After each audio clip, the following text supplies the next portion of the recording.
Hello, everybody, and welcome to the Women in Media panel. This is our last event of the day here on the live stream from San Diego Comic-Con, so I feel like they saved the best for last, right, ladies? Oh, yeah. Absolutely. Thanks to everyone who's here in person, and welcome to everybody in chat. My name's Trisha Hershberger, and I'll be moderating for you today. And I have a lovely panel of ladies here. There's so much power at this table. I'll be honest, I'm a little bit intimidated. But we are here to talk media, entertainment, tech, all the things that I personally love. Let's go around the table and introduce who we have here. So first up, we have Elizabeth Morant, Product Manager for Tiltbrush. Thank you for joining us today. Thank you. Then we've got Wendy Calhoun, writer-producer of Nashville, Revenge, Empire. You know her, you love her. Then after that, we have Catherine Winder, CEO, Skybound North, right here at home. And then after that, we've got Rachel Skidmore, Director of Media Development here at Skybound.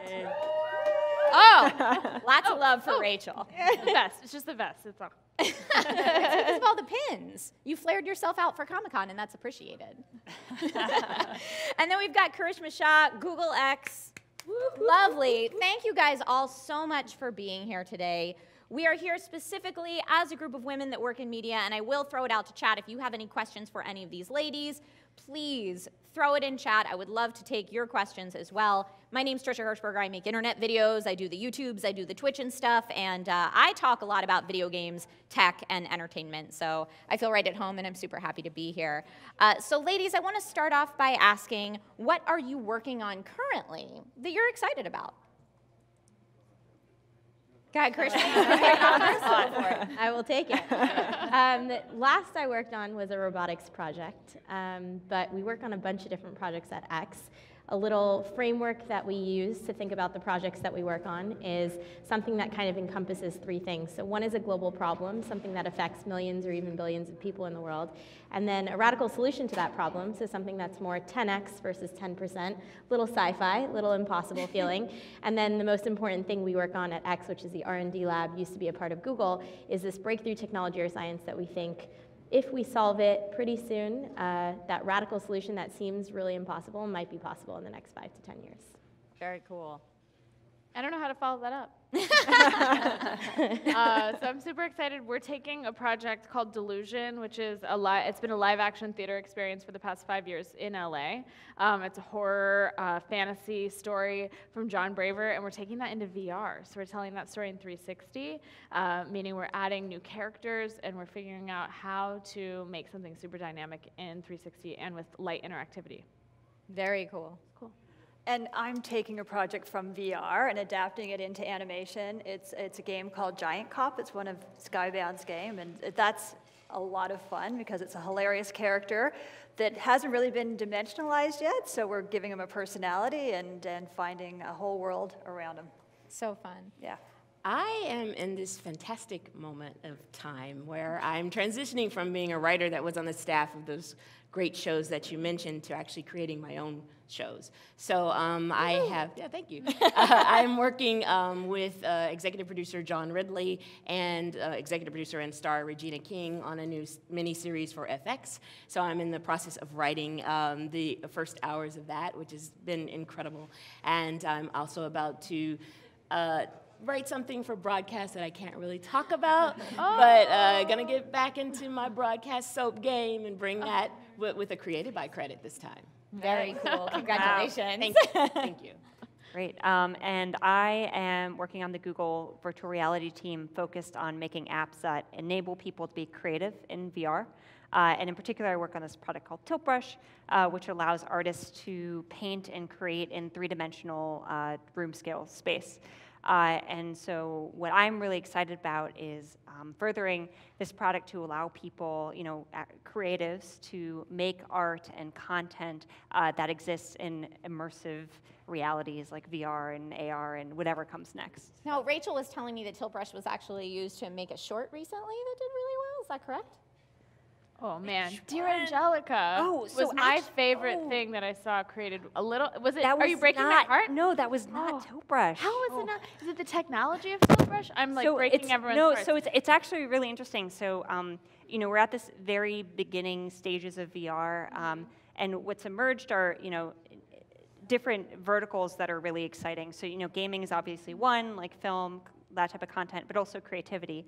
And so while Tiltbrush is obviously my favorite creativity application, there are a number of them out there. And so that was actually made by Quill. I'm just making up scandals here. Anyway, no, it's okay. I love really it. Fantastic. Yeah. But you know, we are really excited about people creating films like that using Tiltbrush. And so, you know, one thing that we did a couple of months ago is we launched what we're calling the Tiltbrush Toolkit, which is basically an SDK for Unity, which is a game engine, and it allows people to create assets inside Tiltbrush, export them to Unity, and then make immersive content like something like Dear Angelica. So. Google has lots of competitors across the board. Yeah. A high tide rises all boats. It's fine. It's perfect. So now my question for you ladies is, what are you really digging into in the industry? Like if you had your choice, if this was a fantasy land and you could be an expert in anything that is the cutting edge of tech right now, what would it be? So we'll start with Karishma again. Sure. Let's start with Elizabeth next, but I'll take it again. The scientific aspect that I'm most excited about right now and I'm kind of diving into is stem cell research. I think it's going to affect a lot of different areas in the future, and I don't know a ton about it, so if I could choose what I'd like to be an expert in, it'd be that, because I think we're going to see a lot of change in that industry, and I hope that we fall on the right side of ethics, where we're maybe having the option to have disease-free babies, but hopefully not messing too much with physical traits and keeping to some ethics. So when you become an expert in that, then you'll be the jack of all trades. very, very well. There is so much I don't know. How about you, Rachel? Well, I'm personally interested in the advancement of automated post-production in VR. I mean, I think we've come really far. I think there's a lot further that we can go. There's a lot of challenges when you're working as a producer in VR and costs associated with just stitching. And if you do this, then you know what I'm talking about. I mean, while that's not like a creative passion, I think that would allow people's creativity to flourish, knowing that they didn't have to think about that later down the line, that they knew that what their vision that they saw in the room would really come together the way that they imagined. So I'd love to spend more time with people learning, you know, the ins and outs of that and how to make it better, easier, faster, stronger for everybody. Yeah, the more accessible it is for content creators out there, the more cool content we'll get. Yeah. And I'm not looking at one specific technology as much as figuring out how to best take some content and extend it into a variety of technologies that best support the narrative, the characters, the world, the universe that we're building. So I'm interested in everything from AR, VR, through traditional means, whatever works best for the story we're telling.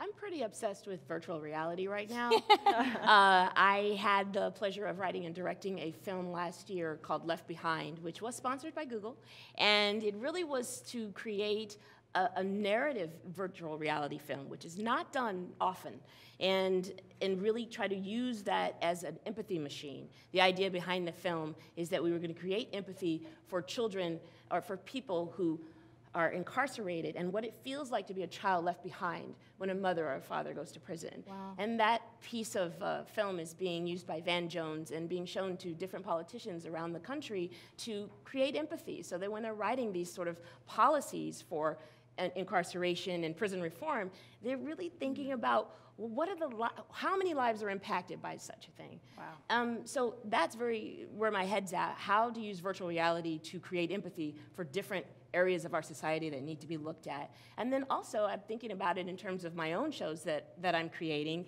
You know, my soap, I think that many creators just sort of leave up the virtual reality game to the marketers, right? Mm-hmm. You know, oh, they'll just use that as an extra marketing tool.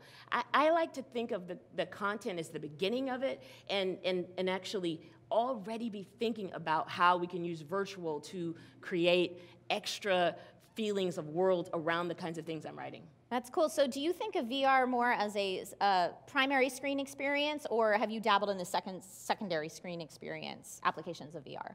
You know, I think of both. Okay. I think of both. And I think that there's a way to use VR to expand what we do as storytellers in 2D, if you will. You know, Yeah. And I think of it too as, I think of my characters a lot of times now, because I've done the VR experience and I've done some work in the video game industry as well.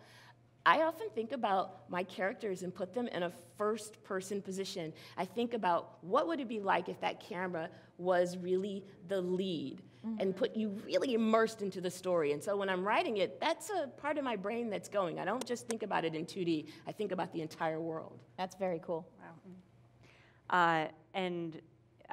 It's interesting. So Wendy's focused on creating, narrative virtual experiences.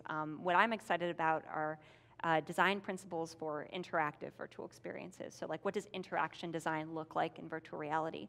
For decades now, interactive design or UI design has been built around these rectangles, right? Like your computer is just a series of windows that are rectangles. Your phone is a rectangle. You have applications. And so there are these paradigms that we developed, like when you have a window on a computer, you close the window by hitting the X. But when you're in virtual reality, you have your entire space to play with. And so what does it look like to close a window or to like stop something or get rid of something? And so, this is a good example of something that we did in Tiltbrush, where a couple of months ago, so the way that Tiltbrush works is that you have these two wands, and your left hand is a palette, and you can choose like colors and paintbrushes and everything. Your right hand is, your paintbrush. And so sometimes we want to spawn things into the scene, like a reference image, if you want to like paint something. And we realized, okay, you spawn an image into the scene. How do you get rid of this physical image? And so the first thing we did was, we just added an X to it, because people know about X's. You hit the X to close the window. Sure. But then we realized, that's only intuitive because we were taught it. Like, what if we didn't have that in the back of our heads? Like, what would be the actual most intuitive way to get rid of that? And we ended up realizing that if you just pick it up and throw it away, that should dismiss an image. And so we ended up implementing that. So the way that you get rid of things in Tiltbrush is you pick them up and you just throw them into the abyss. Wow. That's like, good. I like Giant that. Cop, we do that a little bit. Yeah, exactly. The team behind Tiltbrush, was that subconsciously inspired by the video game Epic Mickey in any way? Like it was Tiltbrush? That's like the beginning seeds of Tiltbrush, yeah. Yeah, no, actually, I don't want to get too much into it, but Tiltbrush began as basically the co-founders were baking a chess game and then realized that there were tracking issues, and so they started like adding trails to the chess pieces, and then they found that throwing chess pieces at each other was a lot more fun, and that ended up eventually becoming a painting application. So very cool. Yeah. All right, now this is a question that I'm always asking myself, so I'm very interested to hear what you ladies think. But do you think that singling out female entrepreneurs helps or hurts them? Is that conversation necessary, or is it overplayed? Oh my gosh. I'll let that mull over a little bit. And Yeah. That's like, yeah, that's a little bit tough, because I think there can be an advantage, but I don't like the advantage, if that makes sense. Okay, because what do you think that because advantage is? and as someone who I feel like is not out in the marketplace, out raising money for a business right now, maybe I'm totally off base, but I wish it didn't matter. But I think for some people, there is this space where they want to fill their like buckets with another, like, oh well, this company's run by a woman, so we should probably like even things out. I haven't necessarily heard that from people I know that are out raising money that's why. But I wish that wasn't something that existed. Like where we're just like, oh well, we should probably make sure that there's like diversity across our portfolio in this way that's about gender or among other things. I think it can help, but again, like I said, I don't think I like the reason why it helps. Okay. Yeah. Mm-hmm. I think when we achieve parity, we can pull back on Right. it. Right. We got a lot Right. of work to do and a long way to go, and we need to call it out, because I think it's important for especially people who are coming up, the next generation. As my friend Gina Davis says, if you can see it, you can be it. And so for them to see female entrepreneurs and go ahead and call it out, I think it encourages the next round of people who are thinking, I can do it too. And I think it's good for the world if people with the resources and the ability to support people are supporting a diverse type of group. I like to think of it as kind of diversity of thought. The more that you can let people in who might have different stories, who might have different experiences and perspectives, whether it's gender diversity, neurodiversity, sexual orientation, where they're from, any kind of diversity of thought, if we can have more people be a part of creating a better world for all of us, I think that that's generally good. And we have a long way to go. And so calling it out for now, I think is fine. When we reach parity, I agree. Hopefully. But we should also call out those that are helping other women and supporting them, because that is what's critical, is ensuring that there's an ongoing circular support for everybody, and by calling it out, you encourage women to help others. Yeah, I think anything other than the norm at this point needs to be highlighted, because so many people have a stereotype image in their mind of what that specific thing is, whether it's an entrepreneur or whatever you're working towards, particularly in STEM, that it's nice to see anything different just be highlighted to prove to anyone out there, like you were saying, who might be up and coming in this field, that it's okay and that's a place where they're welcome as well. So when talking about people who may be up and coming, women who may be up and coming specifically in media and in entertainment, what advice would you have for these ladies? My advice is to stay true to yourself, stay true to your vision, don't get frustrated, channel any frustrations as challenges come your way into positive. Don't give up, and help others. That's the most important thing. We can't do it without each other. I would say don't be afraid to take risks. I think all too often many people of color and women feel like they need a lot of experience, way more experience than maybe their male or person not of color counterparts, right? Sure. And I think it keeps them from taking risks. I think they play the safe game. I say put that aside sometime and really, go play with the big boys at the big table and the big girls at the big table, I think that's excellent. I mean, just diving in and go for it. I've done so many things where I had no clue what I was getting myself into, and that was the most fun and ultimately the most successful. Completely agree. I haven't planned any aspect of my life. And so Like, she just showed up today. I don't know. We just met. Thank you. I have my suitcase. But I like to think we ask ourselves, no matter what your gender is, we ask ourselves a lot, what's the worst that could happen? But I like to think of it as what's the best that could happen. Yeah. And jumping in with 2 feet will always lead you somewhere. Maybe it's not exactly where you envision you'll land, but you'll learn something through the process. And then the second thing I'd say is I think we're talking a lot about females trying to accomplish things, and sometimes there are challenges and roadblocks. And so one thing that I try to do is live by this motto of choose the people who choose you. There are people who will support you. There are communities that exist, and people want to champion you. You just have to seek them out. And I think once you do, you choose those people, and it's a fun path to go down together. I love that positive outlook. So in speaking about challenges, what are maybe some challenges in your industry specifically that surprised you or unanticipated? There's been a lot of talk recently about females who have, for whatever reason, not felt comfortable in the workspace in tech or maybe in raising funds, and some of those stories that have come out have genuinely surprised me, and I think have shed light that maybe the problem is bigger than we thought. And one of my favorite things that someone once told me was a lot of tech companies try and solve the problem, but some will host a mixer, and I guess that's nice for choosing the people who choose you. But at a tech company, we're very data-driven, and we're very milestone-driven, and we have these things called OKRs at Google, which are like objective quarterly results. And I think the more that you can have a path towards improvement and have tangible, actionable things you're doing, I think that's where the industry needs to move. No problem has ever been solved by just hosting a mixer. Good call. Ladies, anyone else? Any unanticipated challenges that you want to share with the community? I mean, I think what you're saying rings true, because I feel like sometimes what we want to do is the easier way, which is just forgive, say, oh, well, they didn't mean to do that. They didn't mean to make anyone feel that way. We can just shove, just slide things under the rug, and I think we have to deal with them head on, and that's not only by dealing with the issues that come up at specific companies, but as a whole, and that comes down to diversifying the type of content and projects that we're promoting as an industry. And so it's not just saying, oh, well, that's really too bad that happened to this group or that group, but it's okay, well, what does this group or that group actually want to say creatively? And I think the challenge can sometimes be getting those messages out to the biggest audience possible. If we're going to get into specifics about what I think is challenging, outside of just being, a female working in VR specifically, it's that we're still trying to find our audience as a whole. So that I'll talk could talk about all day. Now, do you mean female VR consumers Everybody. or all VR consumers? All VR consumers. Yeah. Yeah. And so I would say maybe it's especially hard. I don't know. We don't know yet because we don't know who's watching. But excited to see who it is. Yeah.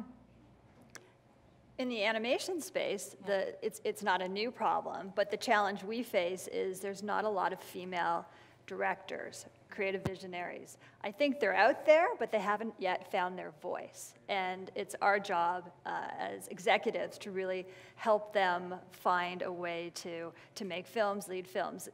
There's a number of, DreamWorks has been a large supporter of filmmakers, female filmmakers, but there's not enough out there.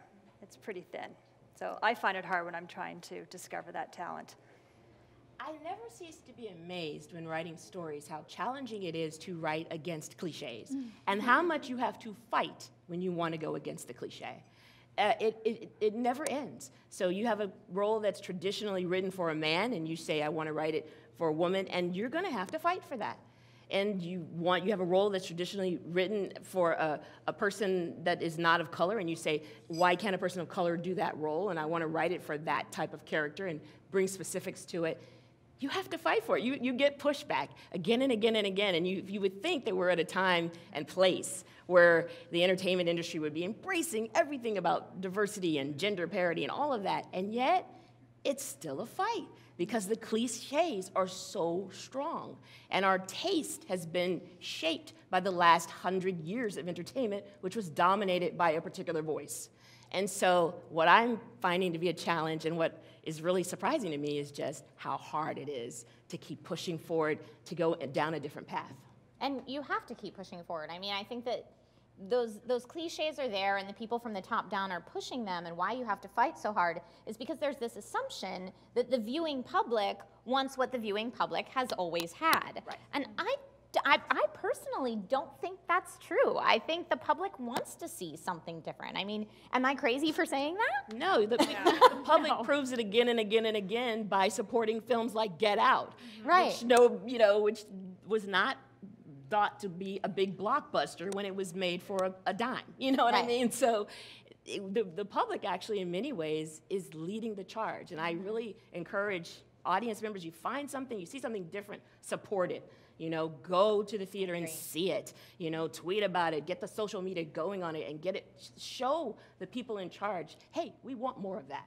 Absolutely. I mean, that's what we see happening with comic book and superhero films right now. People are going, the public is going, they're saying we want more of it, and look how many awesome comic book movies we have coming out in the next 5 years. Like, you get what you ask for, and you support the box office, you support media, you support entertainment with your dollars. That's what matters, so please go support it. Any unanticipated challenges that you've had in your industry? Challenges. I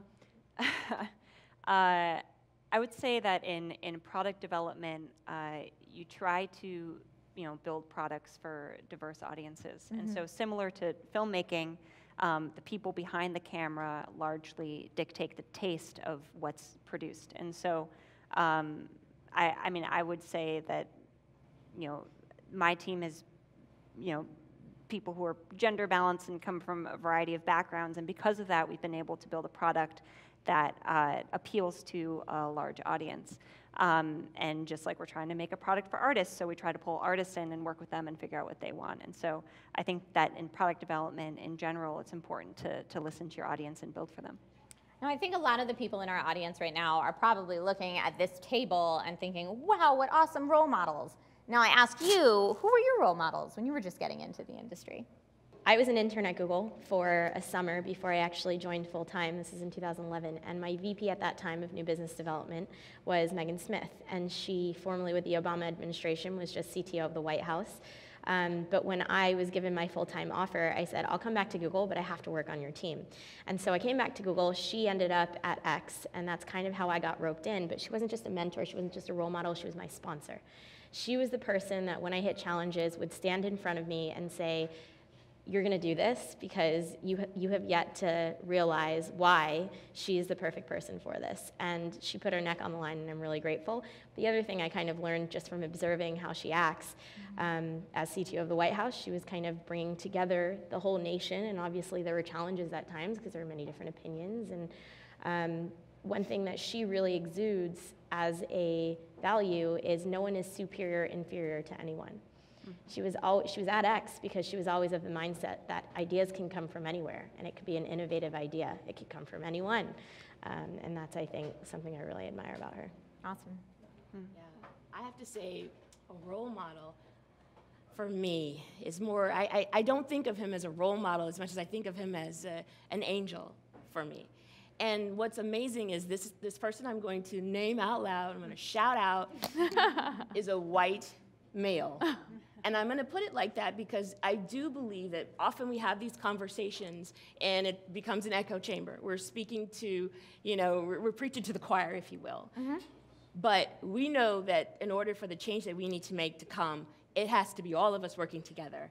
And Mr. Graham Yost, who is a showrunner, I believe right now he's running Sneaky Pete, but we met on a show called Reigns, which was my first scripted drama, and then we worked together again on Justified, is an angel in my life. He's someone that said, I don't want to change your voice. I don't want your voice to be my voice. I like your voice, and your voice matters, and so I'm going to champion you. And that's, it's invaluable. That's awesome. Yeah, that's amazing. Mentors are critical, aren't they? Yeah. In making you become who you possibly can become. Which, yeah. Personally, I can't name one individual mentor or person.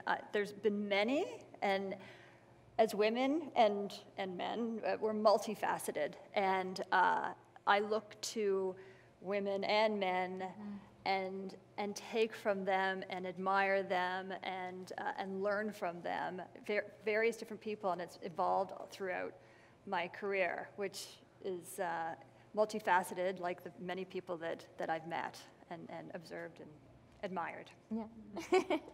Yeah, I've had a similar experience where my entire life I've surrounded myself with people who are supportive of me. And it doesn't matter, what they do or what their background is. The number one thing that I look for and need is that somebody just believes in me.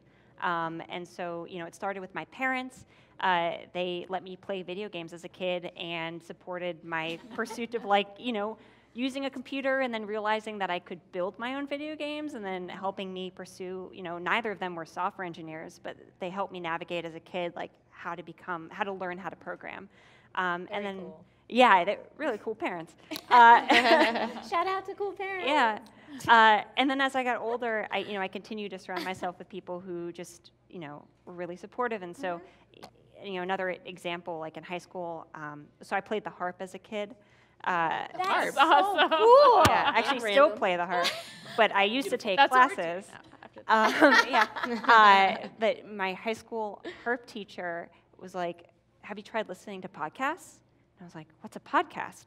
And then I just started listening to all these tech podcasts, and then I had all these people who I was being introduced to through one-way conversations who were in tech, because I had never had exposure to that industry or whatever before. And so it's just, you find people in a lot of different ways that you may not expect. So That's so interesting. Why did your harp teacher recommend podcasts for you? She's a huge nerd. No, she was, she's incredible. Harp was just, one part of it, right? Everyone's multifaceted, and she was really into tech, and so she was like, you should try this. And, she's actually the person who taught me that engineering doesn't mean that you have to build bridges. Software engineering is basically constructing software. We geeked out about Harry Potter and tech. It was awesome. That's awesome. Yeah. Very cool. Yeah, I was going to say, everyone out there, the lesson learned here is play video games and listen to podcasts. Yes. And then you'll be well on your way to success. We have a question in chat from GK Gamer Fan who says, this is a juicy one. Do you call out sexism in the workplace? If so, always, or do you ever let stuff slide to keep the focus on productivity? Is there a line on how small a slight to call out? Ooh. It's tough because sometimes it's do I call out that I notice I'm the only woman in this room? I think that's tough. I think that at that point, it's just about making sure that you speak up in the environment that you're in, and take advantage of the situation of okay, I'm uncomfortable maybe in this spot. I'm not going to tell anyone that for some reason on this new project that we're launching, I'm the only woman, but I'm going to make sure I speak up and speak out in this environment to make the female voice heard. Do I think I'm the best representative? Who knows? But I think that that's one way to handle situations like that. So not always. And I don't necessarily think of it as call out in an aggressive way. I'll call it out. I think if I were, and actually when I was doing strategy and operations for Project Wing, which is our drone delivery project, I was the only female for quite a few months, and I did call it out. But it was in light of hoping that we get to a better place by fixing the problem. Yes. And so I called it out to our HR team and I said, hey, I know we have open roles. I just want to flag that I think we should be looking for females, or I think we should be looking for just diverse genders, diversity of thought in who we hire. Diversity all the way around, whether it be gender, sexual orientation, right. age, race, whatever it may be. I love to see more of the other than the norm out there. I've definitely been known to call it out. I would call it out. Good. I mean, the writer's job is to tell the truth. Yeah. That's our job. We have to get to the truth in character. So if we're in a situation where we are sensing favoritism, let's say we're developing a character for a show, we kind of have to, we got to call it out, because we at least need to be conscious of the fact that this is a choice that's being made. And know, okay, if we're going to follow that road, we're going to end up here. You know what I mean? And a lot of times, those kinds of discussions actually lead to very, very great creativity. You know, just getting into those discussions where you can actually have a debate about it. I think in my profession, it's important to call it out. Yeah. I don't call it out. I just do something about it. Right. Just take action. I just take action. I'm in the fortunate position that I can make a difference. I do what I can. First and foremost, I hire based on talent. We need the right person in the right job. But where I can shift things, make a difference, and support women and help them get where they need to be or find their voice, even in a room where maybe they're quiet, shy, uncomfortable, maybe there's more men there, whatever's going on, I do what I can to help facilitate that. Awesome. I want to give a shout out right now to Lauren, Yes. LA artist, who says, I'm a young female artist in VR. You gals are amazing. I admire your patience, strength, and creative energy despite the challenges facing women in the industry. Thanks for sharing your advice and experience. So shout out if anyone has any specific advice for Lauren, a young female in VR, please feel free to shout it out. Make things. Get your hands on a camera and make things. Direct it yourself. Don't feel like you have to find another director. I don't know why you might think that. I feel like women do that. We're like, this happened to me once in school where when I was a film student, it was like, I actually had a female professor tell me, oh, are you going to direct, are you going to produce Brian's film for your senior thesis? And I was like, why would I produce his film and let him direct? I'm going to direct my own film. And I just think we have to remember that, like, our voices are important too. Yeah. Yeah. And did you end up doing it? I did. Yeah, I did. Rock on. I wrote and directed it, and I mean, it was like, yeah, sure, I could support that person, but like, why not take a chance, you know? It's true. I mean, I think sometimes we are conditioned to give our power away. And I often tell writers especially writers who are new to the game, you know, don't always give your power away. Don't always feel like the only way for you to get the next level in your career is you have to have an agent. Right. It has to be the perfect agent. No, actually, if you're a writer, the way to get to the next level in your career is to write a better script. You know, so take the power and own the power and know that when you write that great thing, they will come. All the people who want to produce it, all the people who want to be a part of it will come because you've written something so beautiful they can't deny it. Love it. Yeah, and don't undervalue yourself. Like, to your point there, don't give that power away.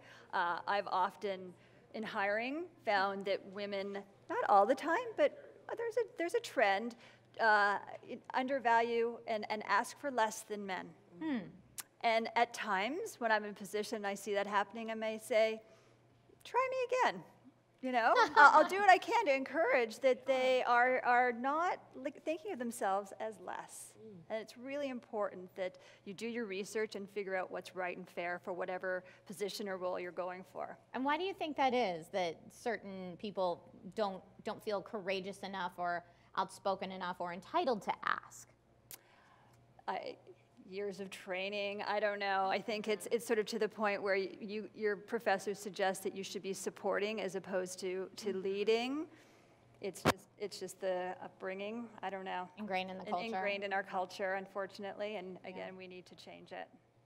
And I can back that up with some data. There The HR team at Google noticed through data that on average, women were self-promoting less than men. And when we called it out and when we encouraged females to do it, because we had noticed this difference and we let them know about it, more females started stepping up. So I agree, I think females do undervalue at times, and it is a trend. I totally get it, and I ask that question because I have my own company, and I find myself always like, oh, don't ask for that. No, that'd be too much. Always, always, always. So I love hearing it from the position of women who are in power and why we need to go out and do that.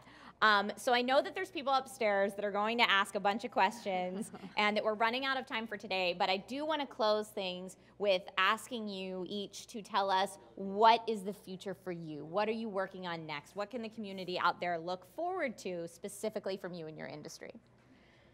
Oh, I'm first this time. Sure. Yes. Oh, all right. Switch it up. Let me figure out my next 5-year plan while talking to you. No, I mean, I am really excited to continue to innovate in creativity in VR, thinking about what's next, empowering artists and creatives, and going from there. Cool. Yeah, creating those shows, just like I said, and actually really trying to be someone that's not afraid to set the standard, to say, you want to see what parody looks like on a television show? It looks like my room. It looks like my crew. It looks like my post-production staff. This is how the future should look, and we're doing it now. That's really what I want to do. It's really what I want to see. Awesome. I couldn't be more excited to be a part of Skybound. That's what I'm doing right now. I'm helping to scale up and build this company into what I perceive is going to be a household name. Everybody's going to know who Skybound is. It's a really exciting place to be. We have some of the most innovative talent in all parts of the industry, and being a part of this company is just, it's awesome. Very cool. Yeah, I'm thrilled to be working in VR and 360 video, and I just think committing ourselves as a company to telling stories in 360 in VR that are super cinematic, and like so far we've already been able to prove out like, oh, don't move the camera, it's too much for people. We're like, let's just do it, and we're continuing to push the boundaries along the way, and I want to keep doing that. Keep doing it. Yeah. That's awesome. I don't plan. I mentioned that earlier. And I'm at an R&D lab, so I don't know what I'm going to work on, but I'm excited to just keep falling in love with problems, falling in love with teams, cracking the problem in ways we never have before, with teams we maybe haven't seen before. Awesome. Okay, great. Well, thank you all so much at home for joining us. Rachel, what is coming up next for Skybound SDCC 2017? Oh my gosh. Okay, if you're watching, and Lauren L. Artist and Stephen Barr, hi Stephen, thank you so much for enjoying our talk. I'm gonna look, I don't know which way to look, guys.